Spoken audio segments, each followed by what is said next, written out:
नमस्कार विद्यार्थी मित्रांनो, स्वागत आहे तुमचं आपल्या YouTube चॅनलवर. आज मी तुम्हाला मानवी मेंदू याबद्दल सविस्तर माहिती देणार आहे. आज आपण मानवी मेंदूचे 3 भाग पाहणार आहोत आणि त्या 3 भागामध्ये मी फोरब्रेन, सेरिब्रम आणि ऑल्फॅक्टरी लोब्स याची सर्व माहिती मी तुम्हाला देणार आहे. मित्रांनो, हा व्हिडिओ तुम्ही शेवटपर्यंत पहा. तुम्हाला नक्कीच मदत होईल. मित्रांनो, मानवी मेंदूचे 3 भाग पडतात. आपण आता मेंदूची डायग्राम काढण्याचा प्रयत्न करणार आहे मी तुम्हाला समजवण्यासाठी. तर अ, अशा अक्रोडसारख्या स्ट्रक्चर काढायचं आहे. हे मागचा भाग आहे मेंदूच्या आपल्या आणि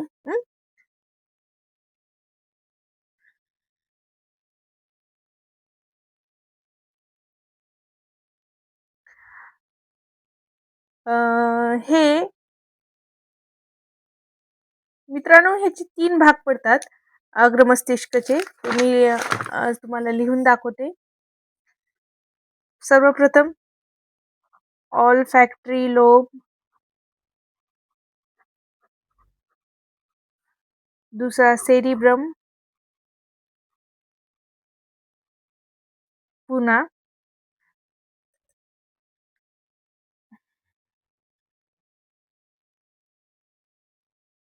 तिसरा आहे डायन्सेफेलॉन. हे 3 महत्त्वाचे भाग फोरब्रेनमध्ये पडतात.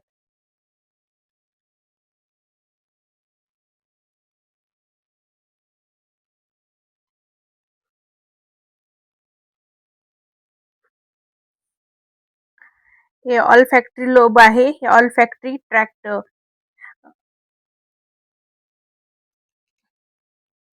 तर मित्रांनो, ह्याचे स्थान कुठे आहे ऑल्फॅक्टरी लोब?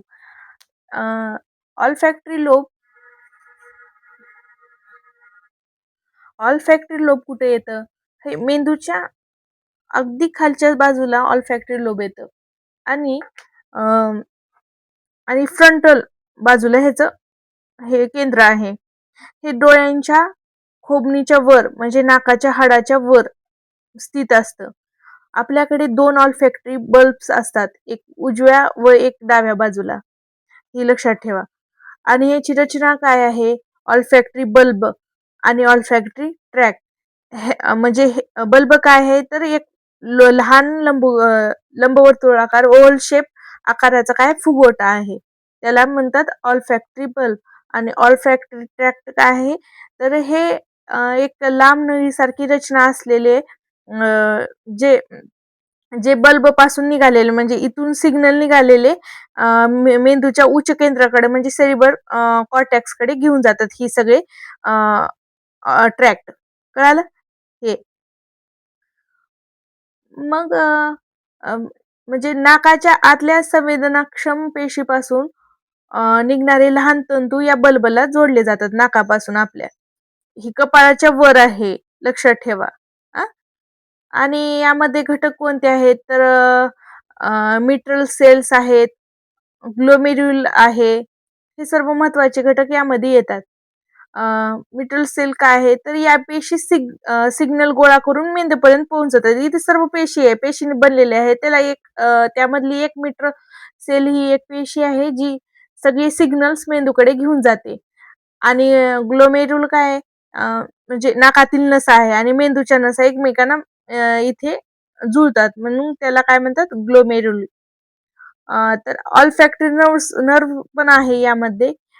ही 12 ज्ञानेंद्रियाच्या नसांपैकी एक पहिली नस आहे मग ऑल्फॅक्टरी नर्व ती इथंच भेटते आपल्याला. त्याला इंग्लिशमध्ये क्रॅनिवल नर्व्स असे म्हणतात बरं का.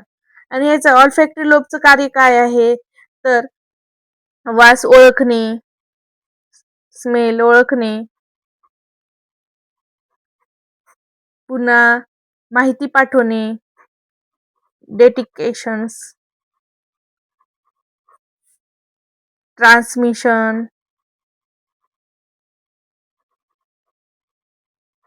माहिती पाठवणे, म्हणजे वासाची माहिती थेट मेंदूच्या लिंबिक सिस्टीमला पाठवते. यामुळे काही विशिष्ट वासामुळे आपल्याला जुन्या आठवणी किंवा भावना जागृत होतात. ही आपल्याला ऑल्फॅक्टरी लोबमध्ये कळतं. अ, वासांचे वर्गीकरण, डिस्क्रिमिनेशन म्हणजे वेगवेगळ्या फुलांचा वास, पुन्हा अन्नांचे, पदार्थांचे किंवा घाणेरड्या एखाद्या वस्तूंचा वास यातील फरक आपल्याला या ऑल्फॅक्टरी लोबमुळे कळतो बरं का. म्हणजे वर्गीकरण स्मेलचे, वासांचे वर्गीकरण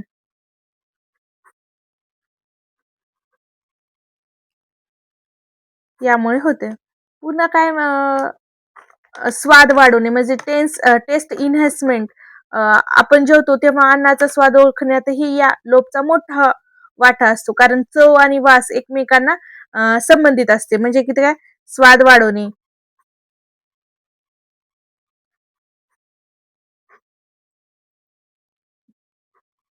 टेस्ट इन्हान्समेंट. तर काय मानवामध्ये इतर प्राण्यांच्या तुलनेत ऑलफॅक्टरी लोब ही कमी विकसित आहे आणि ह्याचा आकार काय छोटा आहे. छोटा आकार असल्याने काय आपलं म्हणजे अ, छोटा आकार असल्याने हे इतर प्राण्यांच्या तुलनेत आपल्याला हे काय कमी स्मेल आपण ही करतो. तेवढं काही आपल्याला लक्षात येत नाही इतर प्राण्यांच्या तुलनेत. बाकीच्या प्राणी म्हणजे कुत्रा वगैरे यांच्या तुलनेत ऑल्फॅक्टरी लोबचा पूर्ण विकास झाला आहे. एवढंच एक फॅक्टर ऑल्फॅक्टरी लोबमध्ये आपण कव्हर करलो. आता बाकी पुढचा बघूया सेरिब्रम.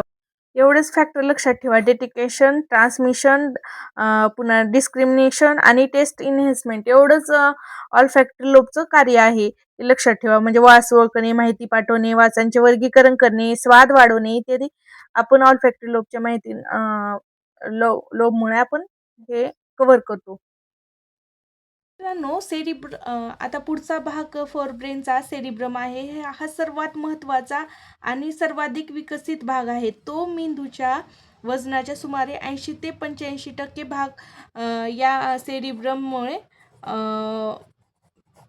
व्यापतो बरं का.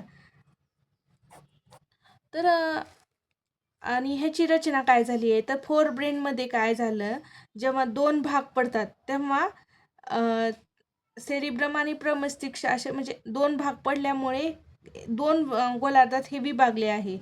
कॉर्पस कलोजम असं म्हणतात. हे दोन्ही गोलार्ध एकमेकांना मज्जातंतूच्या एका जाडपट्ट्याने जोडलेले आहे, ज्याला कॉर्पस कलोजम असे म्हणतात बरं का.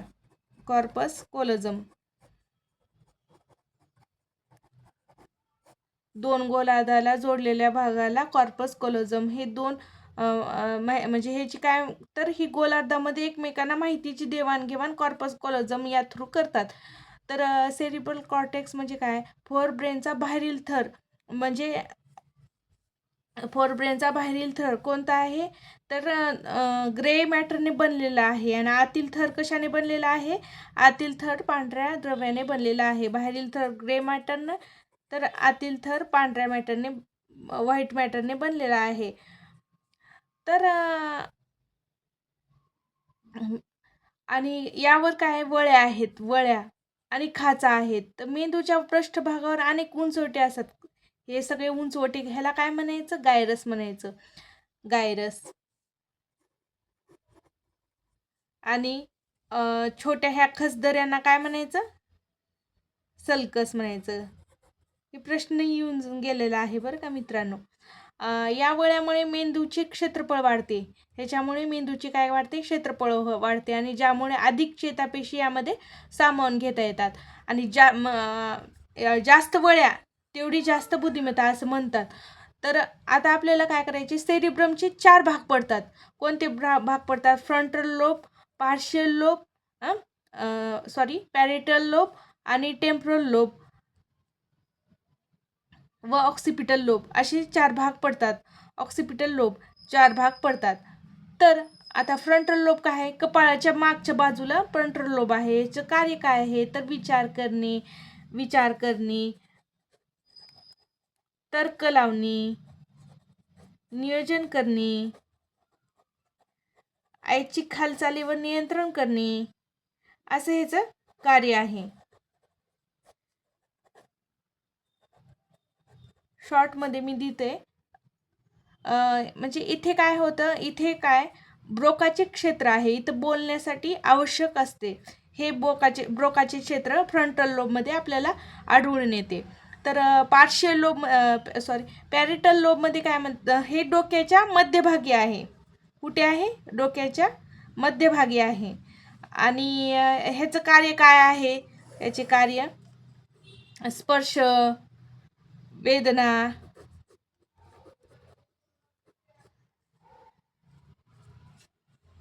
दाब, तापमान याचे काय करणार? आकलन करणार. याचं हे कार्य आहे. याचे काय करणार? आकलन करणार. तसेच स्मृती आठवण्यास, साठवण्यास मदत कुठं करते? तर टेम्परल लोबमध्येच आपल्याला स्मृती वगैरे आठवण्यास याचं मदत करते.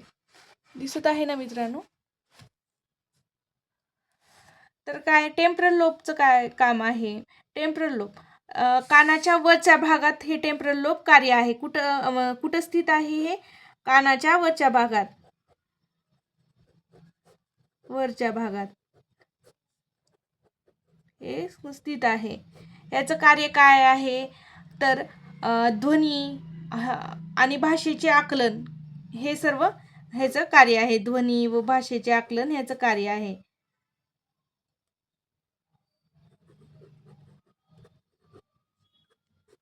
आकलन. पुन्हा आता राहिलंय कोण? Occipital lobe. हे काय? तर मेंदूच्या अगदी मागच्या बाजूला कोण आहे? Occipital lobe. मी क्लिअर डायग्राम काढली आहे मागच्या बाजूला. ही डायग्राम तुम्हाला परीक्षेत म्हणजे लक्षात यावी यासाठी मी ही डायग्राम काढली आहे. तुम्हाला माहिती राहावं की ऑक्सिपिटल लोब कुठल्या ठिकाणी आहे. मग लगेच तुम्हाला त्याबद्दलची सर्व माहिती कळते.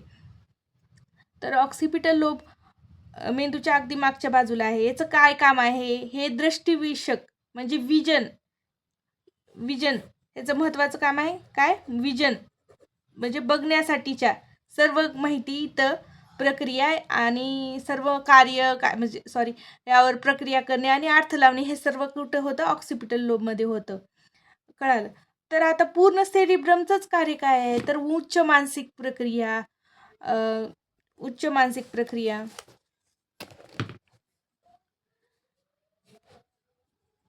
दुसऱ्या पेननं लिहिते. तर उच्च मानसिक प्रक्रिया,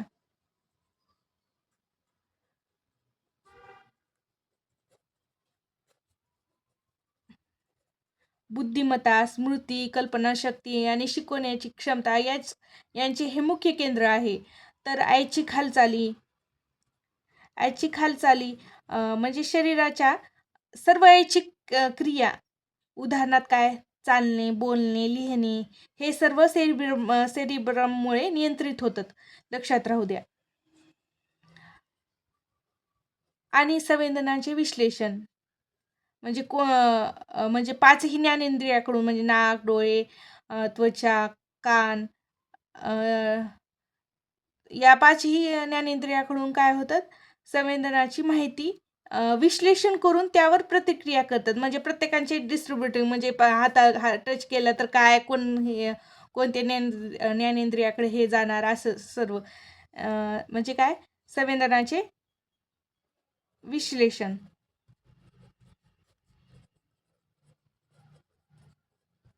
याद्वारे होते.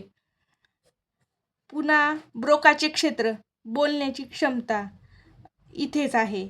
ब्रोकाज एरिया कुठे आहे? सेरिब्रममध्ये आहे. आणि ते पण कुठल्या ठिकाणी आहे? फ्रंटल लोबमध्ये आहे. ब्रोकाज एरिया इथे. पुन्हा वर्णिकेचे क्षेत्र कुठं आहे? तर भाषा समजून घेणे हे सगळं आपल्याला सेरिब्रममध्येच पाहायला मिळतं. वर्णिकाज एरियाज हे सर्व कुठं आपल्याला पाहायला भेटतं? सेरिब्रममध्ये पाहायला भेटतं. म्हणजे भाषा समजून घेण्याची क्षमता आपल्याला सेरिब्रममध्ये भेटते. वर्णिक क्षेत्र असे म्हणतात त्याला. तर विद्यार्थी मित्रांनो, ह्या भागात जेव्हा सेरिब्रममध्ये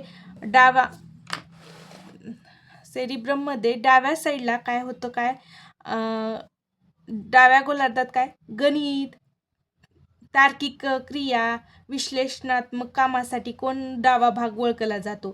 तर उजवा भाग कोणता आहे? उजवा भाग कल्पकता, संगीत, आवडीची कामं, कलात्मक कामासाठी काय ही उजवा गोलार्ध ओळखला जातो. तर अशा प्रकारे सेरिब्रम मी तुम्हाला परीक्षेच्या दृष्टीने समजून सांगितलं आहे. डायन्सेफेलॉन चालू आहे आता. तर डायन्सेफेलॉन हा फोरब्रेनचा सर्वात मागचा भाग आहे आणि सर्वात खालचा भाग आहे, जो काय झाला आहे, सेरिब्रममुळे पूर्णपणे झाकला गेला आहे. याचे 2-3 भाग पडतात. प्रमुख भाग इपिथॅलमस, थॅलमस आणि हायपोथॅलमस असे 3 भाग पडतात. तर थॅलमस काय करतं? थॅलमस रेल स्टेशन म्हणून मेंदूचं रेल केंद्र म्हणजे महत्त्वाचं काम आहे याचं. तर नाकाद्वारे येणाऱ्या गंधांचे संवेदन सोडून, कळालं का? सोडून म्हणायले मी. शरीराची सर्व संवेदनाची माहिती कुठे भेटते? थॅलमसमध्ये मिळते. एक्सेप्शन कोणाचं आहे? स्मेलचं सोडून बाकी सर्वांचं. म्हणजे उदाहरणार्थ कोण स्पर्श, वेदना, तापमान इत्यादी सर्व थॅलमसकडे प्रथम येतात. प्रथम कुठे येतात? थॅलमसकडे येतात. कोण येतात? स्पर्श, तापमान, वेदना या सर्व कुठे येतात? पहिल्यांदा थॅलमसकडे येतात सर्वप्रथम आणि मग सेरिब्रमकडे ही सर्व माहिती पाठवली जाते. कुठे पाठवली जाते? सेरिब्रमकडे. तर आता आपल्याला ह्याची कार्य काय आहेत? तर ह्याची कार्य आहे संवेदनांचे वर्गीकरण करणे. बरोबर आहे की फक्त कोणाचं एक्सेप्शन सोडून, स्मेलचं एक्सेप्शन सोडून बाकी सगळ्या माहिती, सर्व ज्ञानेंद्रियांकडच्या माहिती प्रथम कुठे येणार? थॅलमसकडे येणार आणि मग कुठे जाणार? सेरिब्रमकडे पाठवल्या जाणार. ह्याची कार्य काय आहे? संवेदनांचे वर्गीकरण करणे आणि महत्त्वाच्या माहितीवर लक्ष केंद्रित करणे ह्याचे कार्य आहे. तर हायपोथॅलमस काय? हायपोथॅलमस हा डायन्सेफेलॉनच्या तळाशी असलेला सर्वात महत्त्वाचा भाग आहे. हायपोथॅलमसमध्ये कंट्रोल केल्या जातात. त्याला काय म्हणतात? होमिओस्टॅसिस. हे महत्त्वाचं नाव आहे, होमिओस्टॅसिस.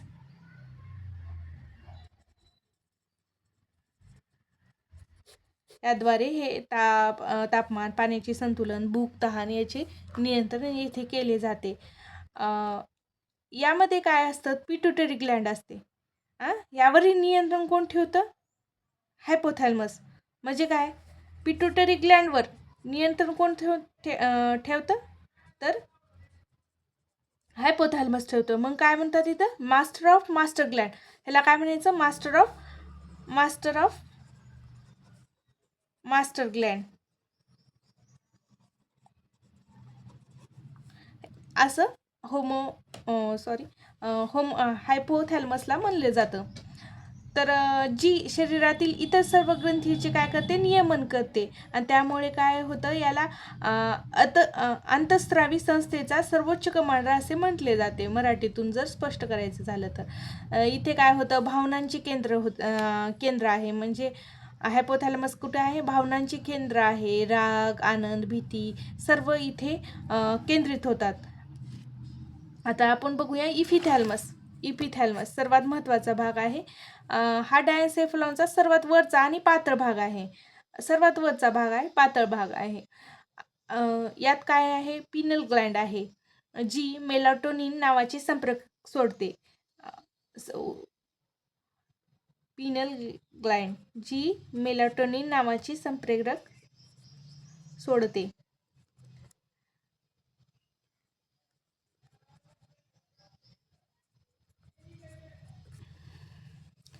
हे संप्रेरक आपल्याला काय करतं? झोपण्याच्या आणि उठण्याच्या चक्रावर नियंत्रण ठेवतं. पिनल ग्लँड मेलाटोनिन संप्रेरक. तर अशा प्रकारे डायन्सेफेलॉन याची सर्व माहिती मी सांगितली आहे. तर एक अजून परीक्षेच्या दृष्टीने जर की पॉईंट सांगायचं झालं तर हायपोथॅलमस हा मज्जासंस्थेच्या, नर्वस सिस्टीमच्या आणि संप्रेरक संस्था म्हणजे एंडोक्राईन सिस्टीमच्या महत्त्वाचा पूल आहे. कोण आहे? डायन्सेफेलॉन. कोणाचा पूल आहे? तर हा हायपोथॅलमस आणि एंडोक्राईन सिस्टीमचा महत्त्वाचा पूल आहे. पुन्हा इथे काय येते, डायन्सेफलॉनचा भाग हा लिम्बिक सिस्टीमचा, म्हणजे लिम्बिक सिस्टीम कोणती आहे? लिम्बिक सिस्टीम हे हायपोथॅलमसचा प्रभाव असतो. हायपोथॅलमसचा प्रभाव कुठं कुठं आहे? ब्लड प्रेशरवर, पुन्हा हृदयाचे ठोके, हार्टबीट